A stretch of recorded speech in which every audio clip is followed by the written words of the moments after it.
Joven, que cuando te vean digan, él es un gran ejemplo de valor y superación, y no digan de ti lo contrario. Proponte hacer la diferencia en un mundo tan corriente, donde la imitación es lo que en todas partes predomina. No te limites ni apagues la luz que hay en ti. Sé esa estrella que deja un buen legado a esta humanidad. Bienvenido a la contabilidad explicada de la manera más sencilla, desarrollado según el plan curricular de 10º grado. Tema número 4, balance de situación inicial. El balance de situación inicial, llamado también estado de situación o estado de balance, es un informe financiero de estado contable que muestra la situación económica de la empresa. Es decir, ella es la que le indica por medio de los resultados si la empresa va bien o va mal. ¿Y cómo la muestra?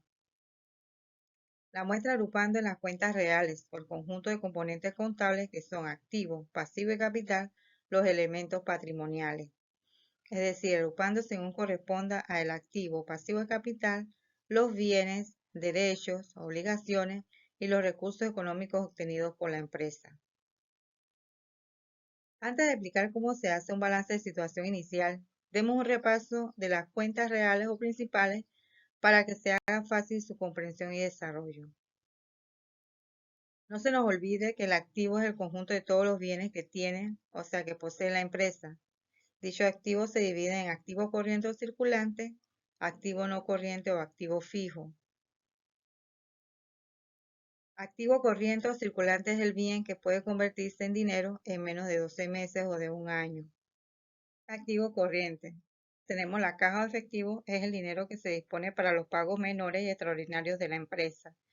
Banco es el fondo que la empresa obtiene de los depósitos que efectúa de las rentas que genera a diario y el cual utiliza para los pagos compromisos de mayor cantidad.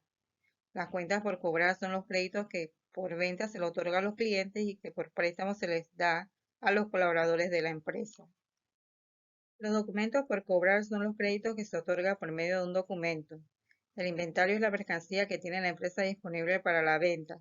Los materiales de oficina son todos aquellos útiles que resultan ser indispensables para el funcionamiento correcto en un lugar de trabajo.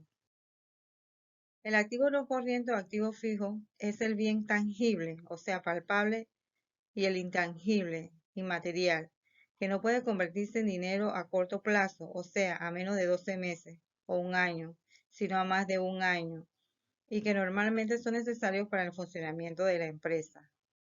Entre ellos tenemos terreno, es el lote o pedazo de tierra que le pertenece a la empresa.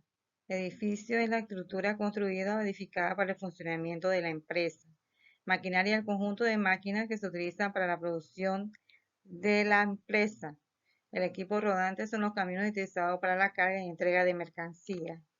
Automóviles son los vehículos destinados para el negocio de la empresa. El equipo de oficina es el conjunto de instrumentos que se utiliza en la oficina para el buen funcionamiento de la empresa. Mobiliario es el conjunto de muebles que son destinados a facilitar las actividades habituales de la empresa.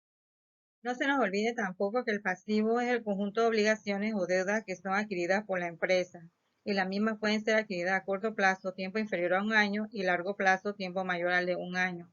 También se divide en pasivos corrientes y pasivos no corrientes. Pasivos corrientes son las deudas que la empresa adquiere y las cuales deben pagar en un periodo no mayor a un año. Pasivos corrientes más comunes son las cuentas por pagar, que son las deudas que adquiere el negocio con los proveedores. Tesoro Nacional y TBMS son los impuestos que la empresa debe pagar al Estado por el consumo de bienes y servicios.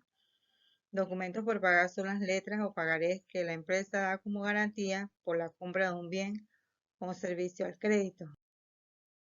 Pasivos no corrientes son las deudas que se pagarán en periodos mayores a un año.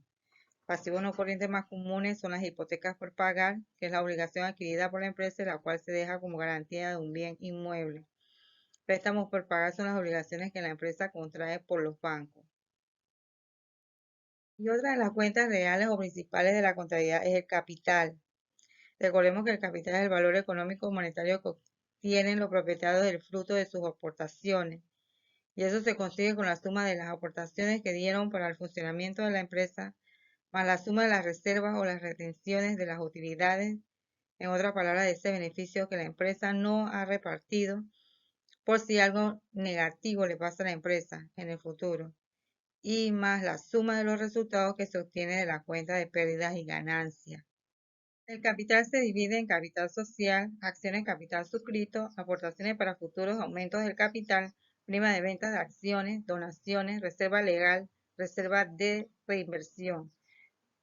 Pero no todas estas cuentas que hemos mencionado se utilizan en todos los negocios, ya que las mismas son establecidas de acuerdo a la actividad económica de cada empresa. Repasemos cada una de las subcuentas. Capital social es el dinero que los socios aportan a una empresa sin derecho a devolución. Acciones capital suscrito es el valor de todas las acciones o títulos adquiridos con independencia de que hayan sido pagadas o no, pero que poseen el compromiso del accionista. Aportaciones para futuros aumentos de capital es el dinero que aportan de más los dueños o accionistas de la empresa para aumentar el capital social y se establece por acuerdo unánime de los accionistas por medio de una asamblea. Prima de venta de acciones es el valor adicional que se coloca al valor original de las acciones a la hora de llevarlo al mercado para su venta, es decir, es el precio superior al valor nominal o el precio que estableció la empresa en cada uno de sus títulos o acciones. Y ese valor de más que se cobra de las acciones a la hora de venderlas, de enajenarlas o transferirlas, se le llama prima de venta de acciones. Donación es un contrato a través del cual se transfiere de manera gratuita un bien, ya sea dinero o propiedad, a otra persona que acepta dicha transferencia.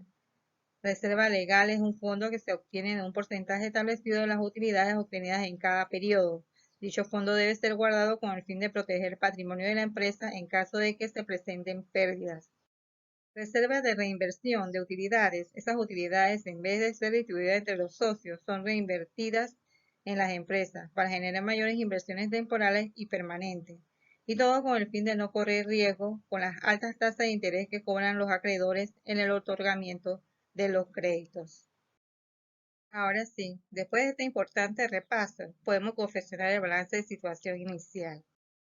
Lo primero que tenemos que hacer es el de colocar el encabezado en dicho informe y el encabezado lo conforma 1. El nombre de la empresa, 2. Nombre del documento, en este caso es el balance de situación, 3. Fecha del documento, 4. Entre paréntesis la unidad monetaria en que se expresa, en este caso el balboa. Lo segundo que tenemos que hacer es identificar los activos, o sea, los bienes y derechos de la empresa y colocar en el activo las cuentas o elementos contables que corresponden a la misma y cada una de esas cuentas colocarle su respectivo valor monetario. Ejemplo.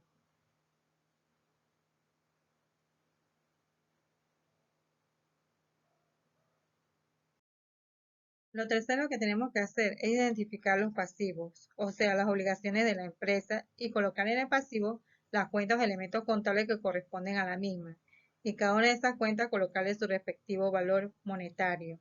Ejemplo.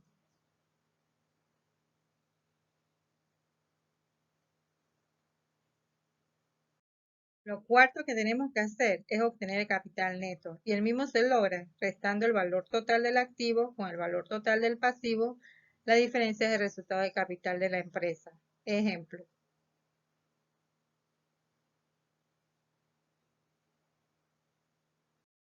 Lo quinto que tenemos que hacer es sumar el total del pasivo con el capital neto.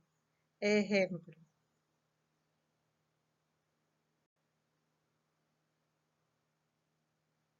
Observación. Todos esos valores reflejados en cada una de las cuentas contables del activo, pasivo y capital del estado de situación son los saldos tomados de las cuentas T o asiento contable.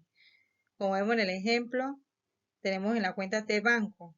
Banco tuvo una entrada de 11.978,20 del aporte de los socios o el dueño del negocio y tuvo unas ventas por 1.500, dando un total de 13.478,20. En la salida, o sea, en crédito, tuvo un trámite por 1.500 y pagó también una encomienda por 250, dando un total en crédito de 1.750. La suma del débito menos la suma del crédito nos da como resultado 11.728,20. Ese resultado es el que pasa al balance de la cuenta de banco. Ya vimos de dónde salen los valores. Lo último ahora es que se tiene que hacer es confeccionar el balance de situación inicial o estado de situación, o sea, agrupar las cuentas Lo hicimos de manera separada. Buscamos las cuentas de activos, después la de pasivo, la de capital. Bueno, eso entonces lo vamos a agrupar en el estado de situación o balance de situación, como veremos a continuación en el ejemplo.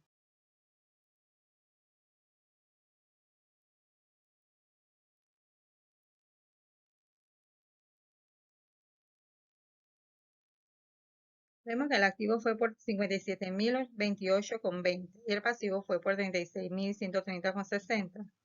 Si el valor del activo es mayor que el pasivo, nos quiere decir que la situación económica de la empresa es positiva, va en buena dirección o camino.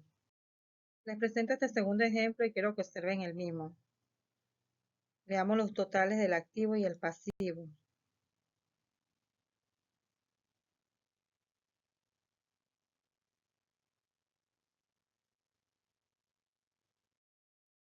Vemos que el activo fue por 38.028,20 y el pasivo fue por 58.935,78. ¿Qué nos quiere decir esto? Que si el valor del pasivo es mayor que el activo, la situación económica de la empresa es negativa, que debe encaminarse, cambiar de dirección. En estos casos hay empresarios que se declaran en quiebra. Cada uno de estos informes tiene un fin en cada empresa y su fin es el de mostrar la situación económica y financiera. Ella le permite a los responsables de la actividad económica tomar las medidas necesarias para que al final del periodo no les sorprenda con un mal manejo contable o administrativo.